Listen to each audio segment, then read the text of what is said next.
Assalamualaikum warahmatullahi wabarakatuh. Selamat pagi adik-adik sekalian. Pada pagi hari ini kita akan melanjutkan topik fisika mekanika yang kita pelajari ya. Kali ini kita akan membahas soal fisika mekanika mengenai torka dan impuls. Nah, torka dan impuls. Nah, torka sering kita juga sebut sebagai momen gaya. Nah, contoh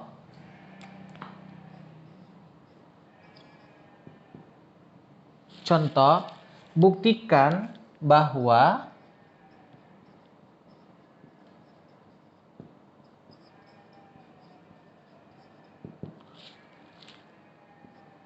tau atau torka itu merupakan dl per dt, di mana tau ini adalah torka atau momen gaya, sedangkan L ini adalah momentum sudut. Oke, kita akan membuktikan bahwa ada hubungan antara momen torka atau momen gaya dengan momentum sudut. Nah, kita beranjak dari pengertian atau definisi dari momentum sudut. Bahwa momentum sudut itu sendiri adalah M massa benda, posisi cross kecepatan ya. Posisi cross kecepatan. Ini merupakan momentum sudut. Nah, dikarenakan M ini, massa ini merupakan besaran skalar, maka besaran M ini boleh kita masukkan ke R atau ke V. Karena kalau besaran skalar dikalikan dengan suatu besaran vektor, dia hanya memperpanjang atau memperpendek besar dari vektor tersebut. Jadi tidak merubah arah dari tidak merubah bentuk dari vektor tersebut. Jadi dia hanya panjangnya berubah atau dia arahnya berubah 180 derajat jika skalarnya merupakan nilai negatif. Jadi M ini saya masukkan ke V, sehingga ini kita bisa tuliskan ulang bahwa momentum sudut itu adalah vektor posisi dikrosskan dengan massa kali kecepatan. Oke, nah ini dia ya. Massa kali kecepatan itu sendiri merupakan momentum ya, momentum benda. Oke, kemudian mari kita lihat. Kita turunkan, kita diferensialkan si momentum sudut ini terhadap waktu. Jadi kita tuliskan dl per dt-nya seperti apa. Oke. Diferensial dari momentum sudut terhadap waktu berarti adalah diferensial dari R cross MV. Oke, nah ini bisa kita tulis ulang menjadi, ingat bahwa ini merupakan diferensial turunan U dan V. Maka ini bisa kita tuliskan menjadi turunan dari posisi terhadap waktu dikrosskan MV ditambah dengan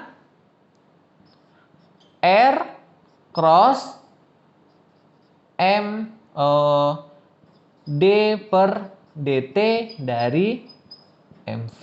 Oke ya, ini hasilnya ya, turunan U kali V ya. Nah, pertama diturunkan R-nya, sedangkan MV-nya konstan. Yang kedua, R-nya yang konstan, baru diturunkan MV-nya. Oke. Maka hasilnya, ini kita lihat menjadi dr per dt itu sendiri adalah kecepatan ya. Perubahan posisi terhadap waktu itu adalah kecepatan. Jadi ini kecepatan dikrosskan dengan M kali V ditambah R cross. Nah, ini sendiri M kali V itu adalah momentum. Maka ini dp per dP per dt. Hasilnya adalah ke sini ya, kita buat dl per dt sama dengan, perhatikan ini bahwa ini adalah P cross P ya. Vektor kecepatan di-crosskan dengan vektor kecepatan. Apa hasilnya? Hasil vektor kecepatan cross dengan kecepatan ini menghasilkan 0. Kenapa 0? Ingat, A cross B itu berhubungan dengan sudut yang dibentuk, sinus sudut yang dibentuk antara A cross B. Sedangkan di sini kita lihat kecepatan cross kecepatan. Yang ini vektornya sama-sama kecepatan sehingga sudut yang terbentuk itu adalah 0. Sedangkan sinus 0 itu adalah 0. Maka hasilnya ini nanti adalah 0. Maka yang tinggal adalah R cross. Kemudian dV per dt itu apa? dP per dt berdasarkan ini persamaan hukum kedua Newton, bahwa dP per dt itu sama dengan F ya. Sama dengan F. Maka ini bisa kita tuliskan menjadi R cross F. Oke. Di mana R cross F itu sendiri adalah torka.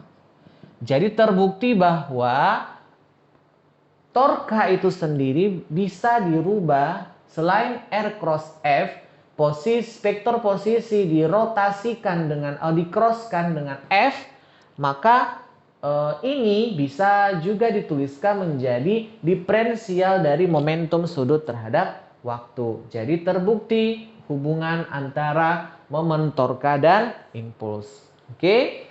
Saya rasa adik-adik bisa paham ya. Nah, sekarang kita akan lanjutkan ke contoh yang kedua. Ya, ini contoh yang pertama. Kita lanjutkan ke contoh yang kedua. Nah, ini berbicara antara impuls dan momentum nantinya. Andaikan sebuah benda, katakanlah bendanya ini massa bendanya adalah 1 kg, diberikan gaya dengan vektor gaya nilainya adalah 3t kuadrat dikurang 4t arah I, kemudian ditambah 12t kurang 6 arah J, kemudian ditambah 6t kurang 12 t kuadrat arah K dengan satuan gaya adalah Newton. Pertanyaannya adalah tentukan. Yang pertama yang dimintanya adalah berapa perubahan momentum yang terjadi saat T sama dengan 1 sekon ke T sama dengan 2 sekon. Jadi ini sebagai waktu yang pertama T1 dan ini T2.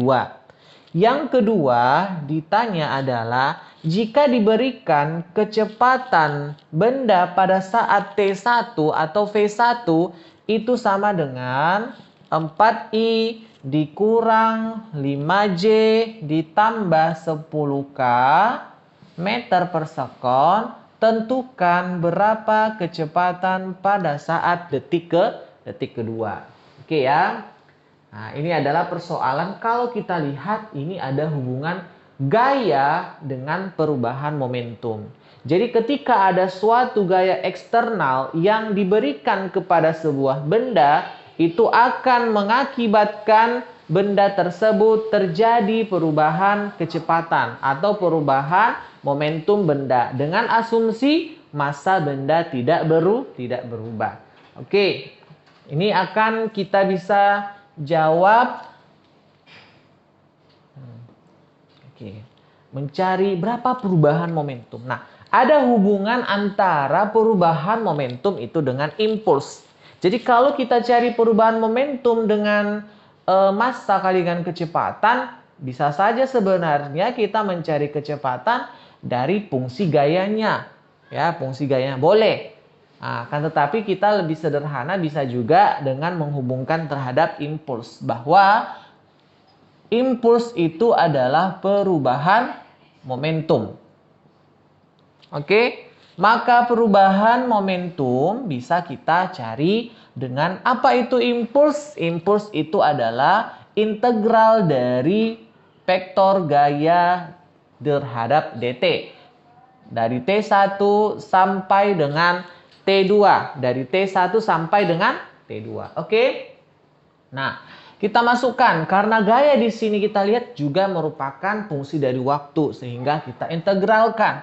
Jadi integral dari waktu yang pertama adalah 1 sekon, waktu yang kedua adalah 2 sekon. Dari vektor gayanya kita masukkan ini adalah 3t kuadrat kurang 4t ditambah 12t kurang 6j ditambah 6t kurang 12t kuadrat k.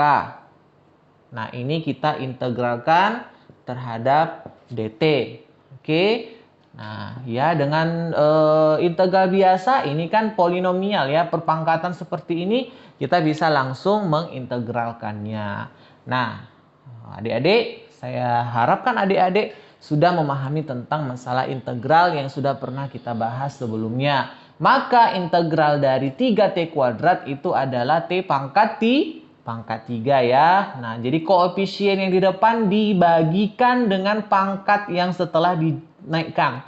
Kan ini pangkat 2, naik pangkatnya menjadi tambah 1 jadi 3, maka koefisiennya dibagikan dengan pangkat 3 tadi. Jadi di sini 3 bagi 3 1. Dikurang yang ini adalah t-nya pangkat 2 ya, naik 1, kemudian ini 4 dibagikan dengan koefisien pangkatnya 2, 4 bagi 2 adalah 2. Ini arah I. Kemudian tambah yang ini 12T.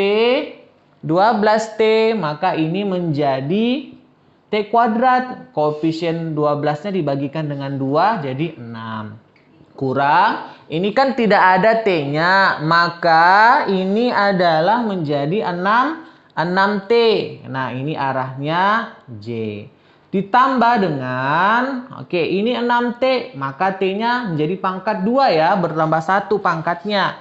Nah 6 koefisiennya dibagikan dengan pangkat 2 tadi menjadi 3. Oke, kurang dengan cara yang sama, ini T pangkat 3, koefisien 12 dibagikan dengan 3 hasilnya 4. Oke, 4T pangkat 3 arah K. Nah, batasnya nanti kita masukkan dari batas bawah 1 sekon, T-nya ke batas atas adalah 2 sekon. Maka kita substitusikan. Yang 2 ya. Sekarang T-nya batas atas dulu ya. Batas atas nanti dikurangkan dengan batas bawah. Kita substitusikan T-nya pertama untuk batas atas 2. 2 pangkat 3 hasilnya oke 8 ya. Kurang 2 kali T-nya tadi 2, 2 pangkat 2 hasilnya 4, kali 2, 8. Ini berarti 8 kurang 8. Hasilnya adalah 0. Oke ya, 0 I ditambah. Kemudian dimasukkan 2, 2 pangkat 2, 4 kali 6, 6 kali 4, 24. Kita masukkan aja ya. Ini berarti 24 dikurang, masukkan T-nya 2, 6 kali 2, 12J. Oke. Kemudian ditambah T-nya 2. 2 pangkat 2, 4. Kali 3, 12. Kurang T-nya pangkat 3. 2 pangkat 3, 8. Kali 4 berapa? Oke, 32 ya. Berarti 12 kurang 32 arah K. Nah, ini untuk batas atas dikurangkan dengan batas bawah. Sekarang substitusikan batas bawah T-nya 1 ke dalam persamaan kita. T-nya 1 berarti ini 1 pangkat 3. 1 kurang T-nya 1, maka 1 pangkat 2, 1 kali 2, 2. Berarti 1 kurang 2. Oke, ditambah ini T-nya 1 pangkat 2, 1 kali 6, 6. Kurang 6 kali 1, 6. Ini arah J. Ditambah T pangkat 2, 1 kali 3, 3. Kurang 4. Ini arah K. Hasilnya berarti ini 0 tidak usah kita tulis ya. 24 kurang 12 ini adalah 12J. Kemudian 12 kurang 32 hasilnya adalah minus 20K. Oke. Kurang dengan 1 kurang 2 minus 1 berarti minus I. 1 tidak usah ya, jadi minus I. Ditambah 6 kurang 6 0, tak usah ditulis. 3 kurang 4 minus 1. Oke, jadi ini minus ya. Maka ini minus, arahnya adalah K. Jadi ini minus K. Oke. Maka yang sama dulu ya. Adakah di sini I? Tidak ada. Ya, di sini ada I. Berarti di sini I-nya 0, ini min ketemu min plus berarti jadi plus 1I. Kemudian 12J, sini ada J-nya? Tidak, berarti dituliskan 12J. Kemudian K, oke, minus 20K kurang ketemu kurang, jadi tambah. Berarti minus 20 ditambah 1, berarti minus 19K. Ini adalah hasil dari perubahan momentumnya. Oke ya, mudah ya adik-adik sekalian. Nah, sekarang kita jawab untuk persoalan yang kedua. Berapa kecepatan pada saat T sama dengan 2 sekon? Nah, kita baru memasukkan hubungan momentum tadi ya. Perubahan momentum adalah massa dikalikan perubahan kecepatan atau V2 kurang V1. Nah, masukkan perubahan momentumnya. I tambah 12J kurang 19K sama dengan massa benda tadi 1 kg. Ini kita buat satuannya dulu, kilogram meter per sekon. Oke, 1 dikali V2 kita belum tahu, kurang V1 tadi nilainya adalah V1 4I kurang 5J tambah 10K. Oke ya, maka ini I tambah 12J kurang 19K sama dengan V2. Oh, ini kita langsung ya. Ini 1, maka ini minus kalau pindah ke kanan jadi tambah ya. Tambah 4I kurang 5J tambah 10K. Ini adalah V2. Maka V2 berapa? Oke ya, kita sederhanakan, jumlahkan yang sejenis. Maka kita lihat di sini I ditambah 4I hasilnya adalah 5I. 12J kurang 5J hasilnya adalah 12 kurang 5 berarti itu 7 ya, tambah 7J. Kemudian minus 19 ditambah 10 adalah minus 9K. Oke, ini adalah hasil kecepatan benda pada detik yang kedua. Oke, adik-adik sekalian, demikianlah penjelasan soal kita dalam pembahasan materi torka dan impuls. Jika ada adik-adik yang ingin bertanya, maka silahkan ditanyakan di kolom komentar. Terima kasih.